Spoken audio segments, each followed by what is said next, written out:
Shalom à tous, shalom à tous, shalom à tous. Que Dieu vous bénisse, Dieu vous bénisse, Dieu vous bénisse dans le nom de Jésus-Christ. Et que la grâce de Dieu nous accompagne dans le nom de Dieu. Confier ce moment au Saint-Esprit. Que Dieu nous conduise et que Dieu nous dirige par sa parole dans le nom de Jésus-Christ. Nous sommes en train de voir un enseignement qui est très important pour le corps de Christ.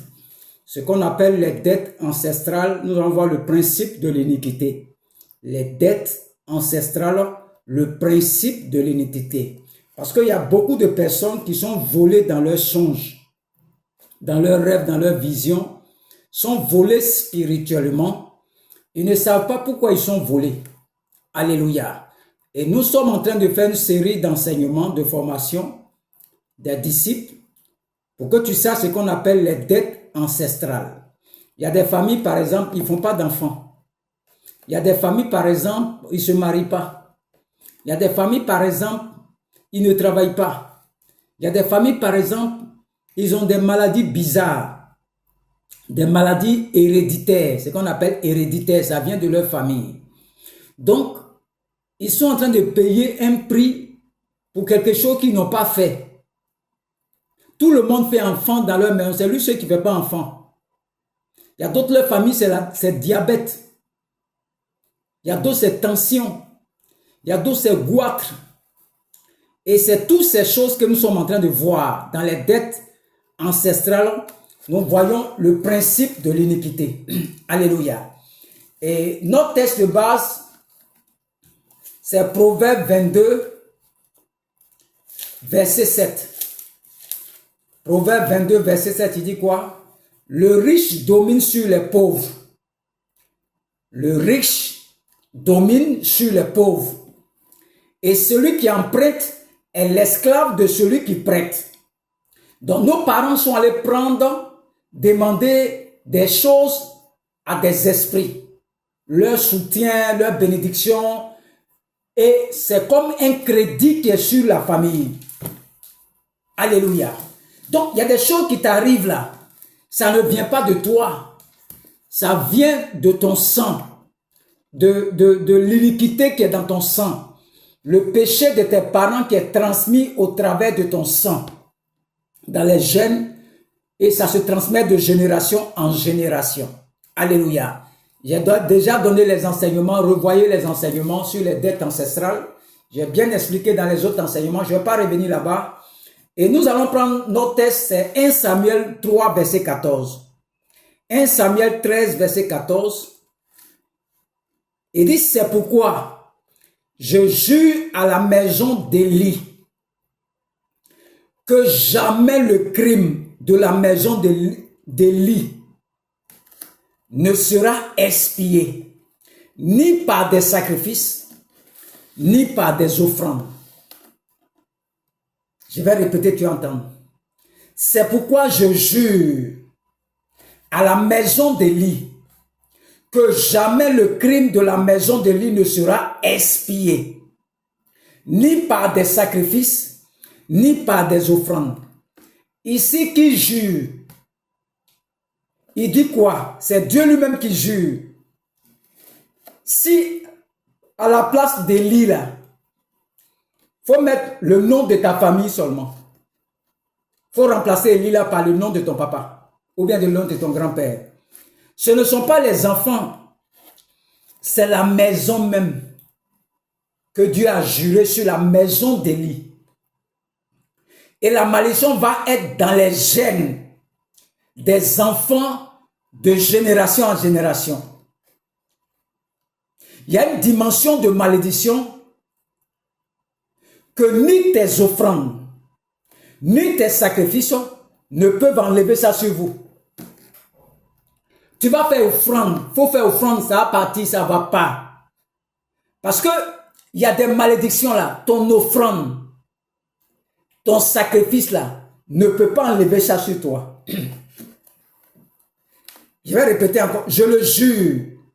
C'est pourquoi je jure à la maison d'Élie, à la maison de Conan, à la maison de David. Tu remplaces Élie par le nom de ta famille. Que jamais le crime de la maison d'Élie ne sera expié ni par des sacrifices, ni par des offrandes. Ici, dans ce cas d'espèce, il faut la miséricorde de Dieu. Il y a des malédictions sur toi là. C'est la miséricorde de Dieu. Imagine-toi, tu sors de la maison d'Élie et que cette maison souffre de ce type de malédiction. Pensez-vous honnêtement que vous vous en sortirez? Toi, tu sors de quelle maison? Quel est le nom de ta famille? Il y a des maisons qui ont des crimes, qui ont tué des êtres humains, qui ont péché des péchés graves. Et à cause de ces péchés, il y a une malédiction sur la famille. Il y a une malédiction sur la famille. Quand ça atteint la dimension de péché là, c'est grave, c'est difficile.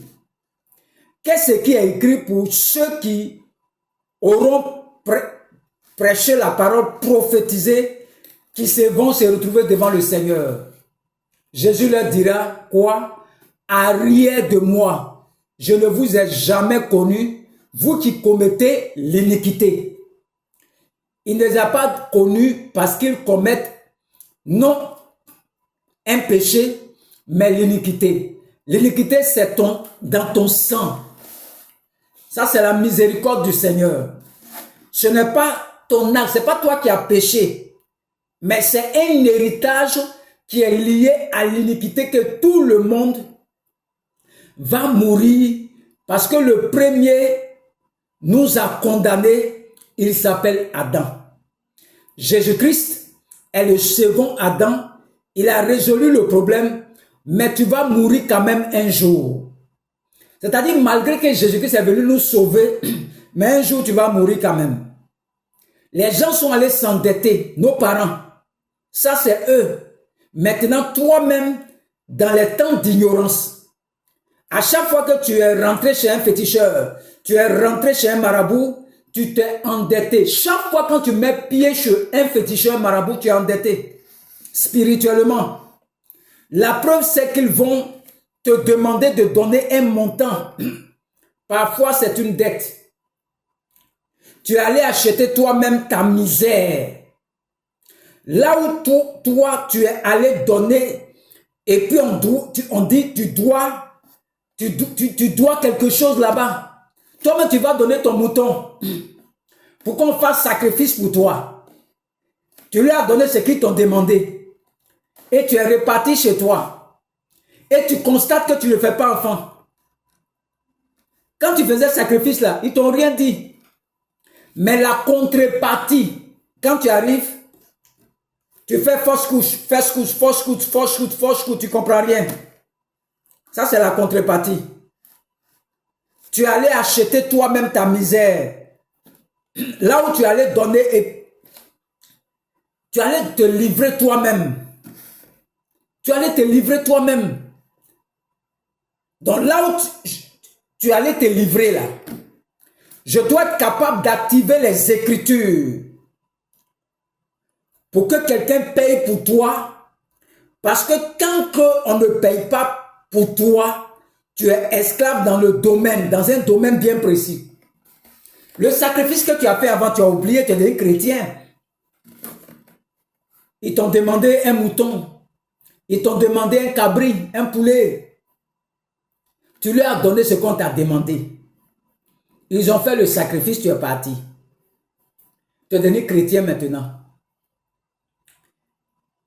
Le sacrifice que tu allais faire là, tu as oublié.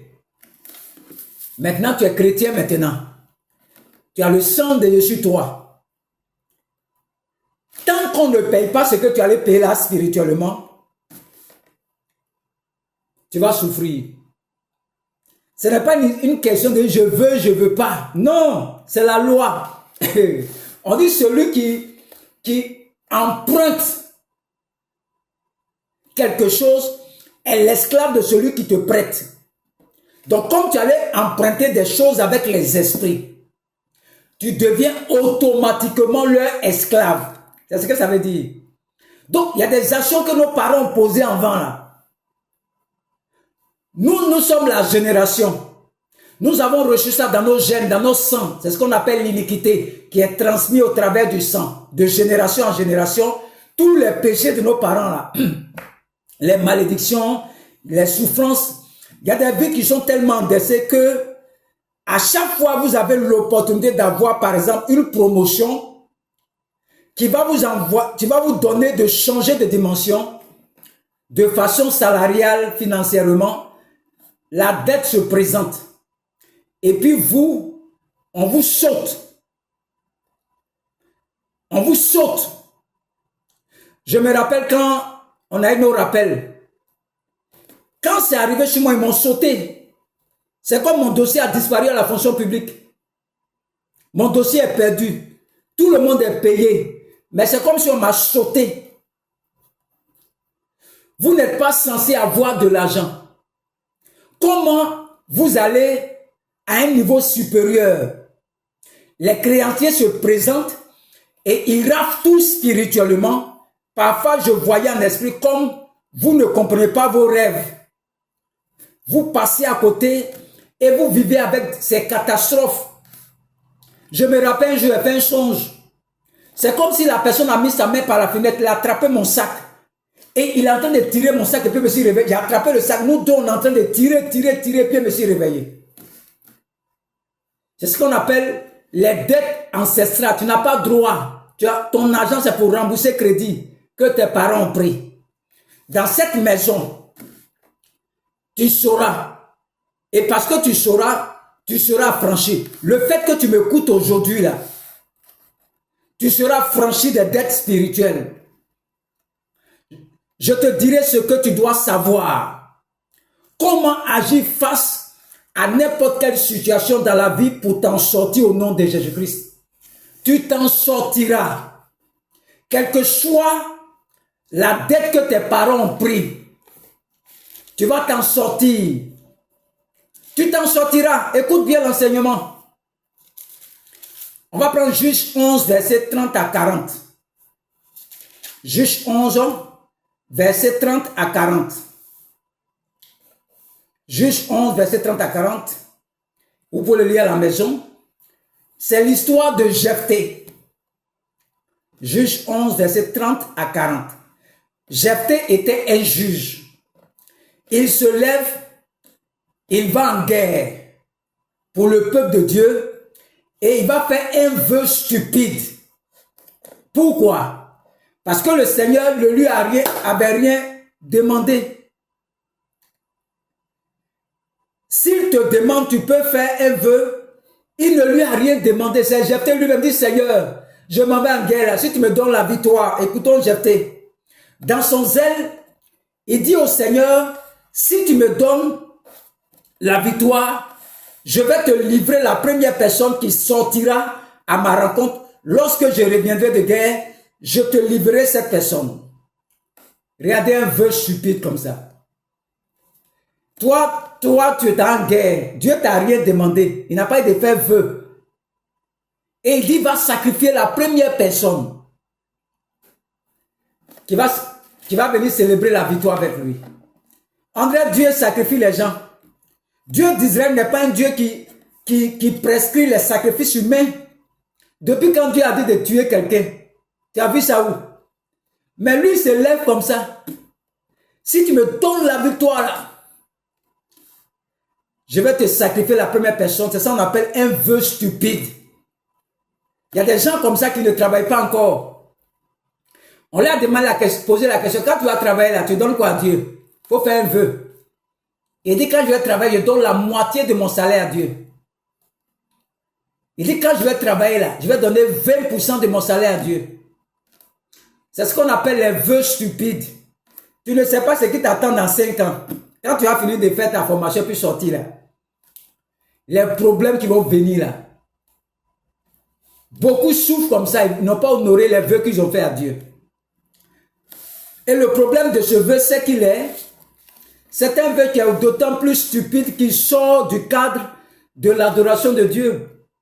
Et comme il a fait le vœu devant l'Éternel, ce qui s'est produit par la suite, c'est grave. Il a la victoire. Quand il revient, la première personne qui sort à sa rencontre, c'est sa fille, lui-même sa propre fille. Sa première fille, il est obligé de la tuer. C'était sa fille unique, il n'a pas d'autre enfant, il a un seul enfant. Il n'avait pas de garçon. À cause d'un vœu stupide. Là où j'honore la foi de Jephthé, c'est le respect de ce vœu-là. Malgré qu'il a fait ça, il a respecté ça. Si tu fais un vœu à l'Éternel et tu ne l'accomplis pas, tu auras des problèmes. Dieu est dans le même principe. C'est toi qui allais dire, je te donne ceci. Tu ne payes pas, pourquoi? Même si c'est ta fille, tu dois la livrer. Ce qu'il a dit, c'est qu'il doit respecter, sinon, ça ouvre d'autres portes.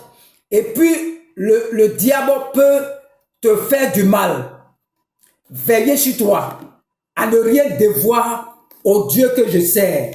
Beaucoup sont dans les églises, ils font les vœux stupides. Si moi je travaille, je vais construire l'église. Quand il travaille net, les problèmes viennent, ils fuient maintenant. Tu ne peux pas aller vers quelqu'un pour t'aider et puis lui-même, tu lui dois. Et ce qui est grave, tu lui dois et puis tu as oublié. C'est-à-dire tu as fait un vœu à Dieu lui-même et puis tu as oublié. 3 ans après, tu as oublié. On n'oublie pas un vœu qu'un enfant fait à Dieu. Beaucoup de gens ont des bénédictions très retardées parce qu'ils retardent d'obéir au propre vœu qu'il a fait à l'Éternel. Ne te presse pas. Et c'est peut-être de prier pour moi. Si tu pries pour moi, là, voici ce que je vais faire. Voici ce que je vais faire. C'est ce qu'on appelle les vœux stupides. Et beaucoup ont fait des vœux comme ça. Tu ne sais pas ce qui t'attend dans 10 ans. Quelqu'un te dit, je vais prier pour toi. Qu'est-ce que tu donnes à Dieu? Tu ne veux pas lui dire, si tu pries pour moi que ça marche là, je vais glorifier le nom de l'Éternel. Et si après toi-même dans ton cœur, tu veux faire une offrande, ça c'est toi-même. Mais toi, tu ne sais même pas ce qui t'attend demain. Et tu dis, tu vas faire un vœu à Dieu. Beaucoup ont fait des vœux stupides comme ça. Et ils souffrent aujourd'hui. Parce que tu dois respecter le vœu que tu as fait à Dieu. Nous sommes en train de détruire les dettes. On va payer les dettes. Tout ce que tu as promis à Dieu, il faut lui donner. Parce que c'est lui qui va aller payer ta dette. Toi-même, tu dois à Dieu. Et puis tu dis à Dieu de t'enlever dans un problème. Il faut payer ta dîme. Tu voles Dieu. Vous me volez. Malachie 3, verset 9 à 10. Vous me volez. Vous ne payez pas la dîme. Tu voles Dieu. Et tu dis à Dieu de t'enlever dans le crédit. En fait, Dieu même, depuis 2001, là, il a déjà payé tout crédit que tes parents ont payé, a été déjà payé. On doit l'activer seulement. Tu prends un engagement, ça fait 4 ans. Et puis tu as oublié. 1 an, c'est un vœu. Empresse-toi d'aller faire ça. Tout ce qui est vœu que tu prends chez Dieu, là, c'est lui qui va aller payer ta dette.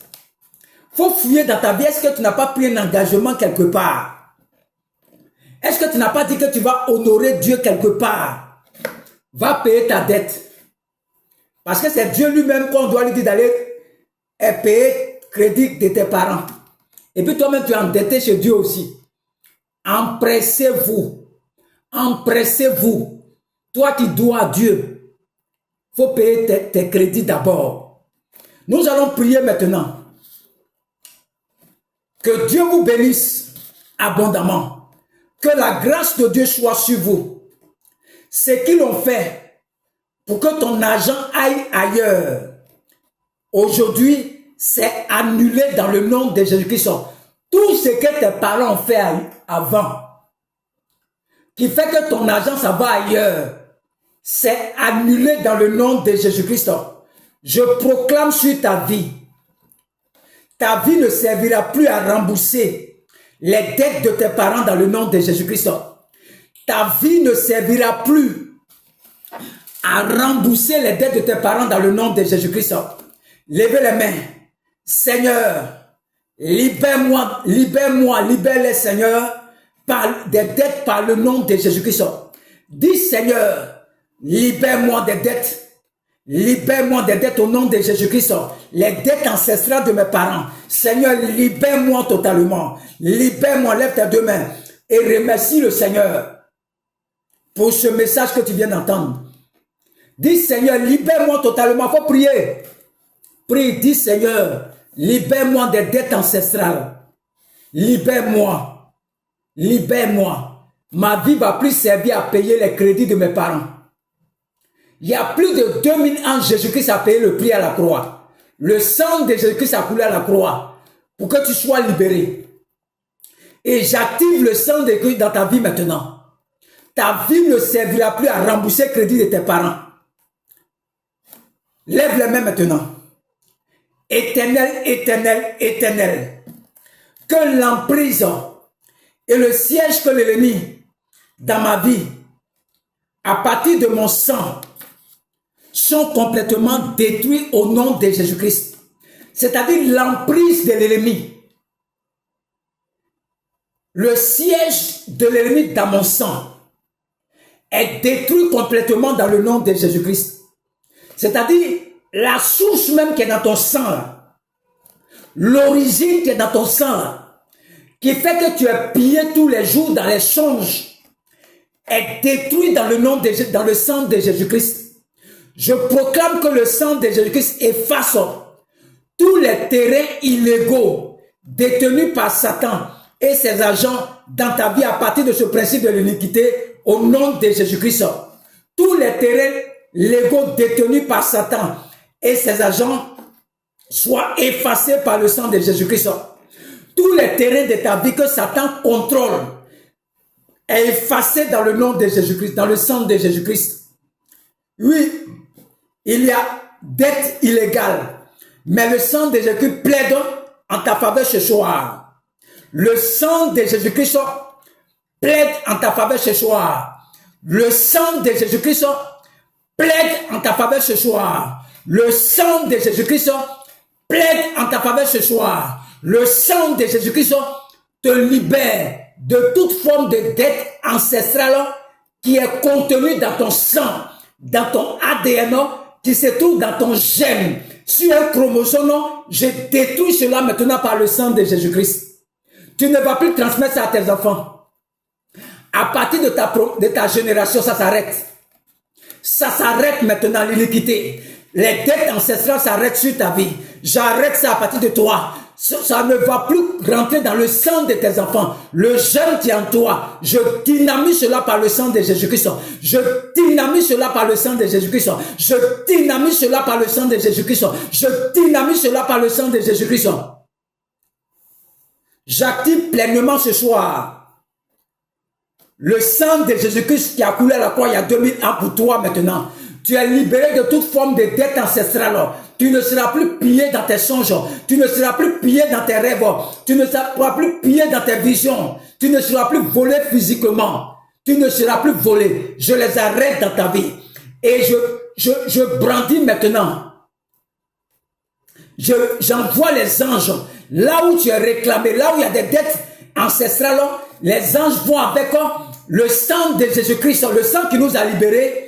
Et je relâche ta vie maintenant de la maison de ton père. Je relâche ta vie maintenant des eaux de famille. Je relâche ta vie maintenant des forêts sacrées. Je relâche ta vie maintenant des cases de la sorcellerie. Je relâche ta vie maintenant des constellations. Ton âme est libérée totalement par le sang de Jésus-Christ. Les anges sont au carrefour. Là où il y a les esprits territoriaux. Et ton âme sort du village. Tu sors de la maison de ton père.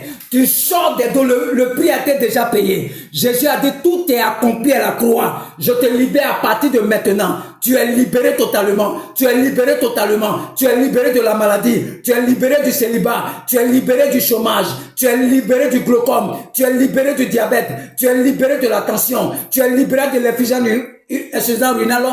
Tu es libéré de toute forme de maladie qui est transmis au travers d'un gène, au travers de ton sang. Le sang de Jésus te libère ce soir. J'active pleinement le sang de Jésus dans ta vie. Et je bénis le nom de l'Éternel. Je bénis le nom de l'Éternel. Je bénis le nom de l'Éternel.